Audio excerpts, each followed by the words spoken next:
From Tampa Bay's #1 news station, this is the Fox 13 5 o'clock news. Tonight I want to introduce you to a survivor who's been giving back for years to the cause by walking her way. Kate Daly can unwind in her backyard garden.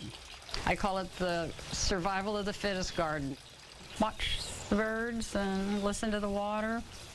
Sometimes I even stream Charlie Belcher out here. It's also a place to reflect and remember. A fern from a friend holds a bittersweet memory. It's happy in the garden, and sadly she just passed away from lung cancer. Very dear friend, but I'll always be able to remember her back here. And then there's a small statue of a girl wearing a raincoat with a breast cancer ribbon. Life isn't about waiting for the storm to pass. It's about learning to dance in the rain. And she's got her hands up for the rain. The rain came down for Kate back in 2012. Through a self-exam, she discovered a lump. I also had kind of an unusual type of breast cancer. It's triple-negative breast cancer.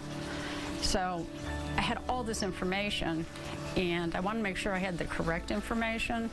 So American Cancer became my go-to site. And yeah, I got a lot of good information so I could talk to the doctors.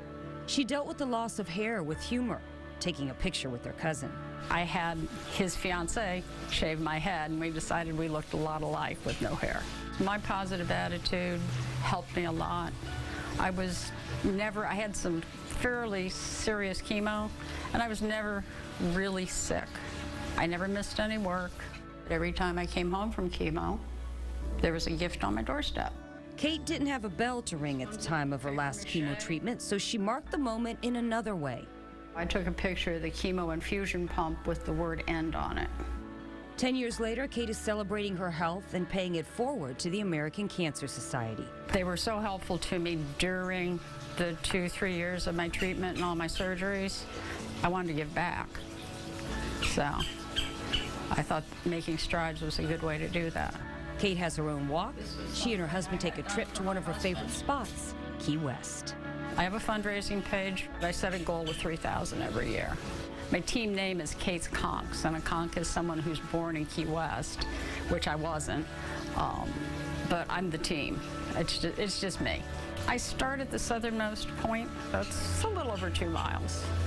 And I have a hat with all sorts of hard rock pins on it for breast cancer awareness. One year, when I stopped for a refreshment, the bartender gave me my tip back and said, "Here, put this in your donations."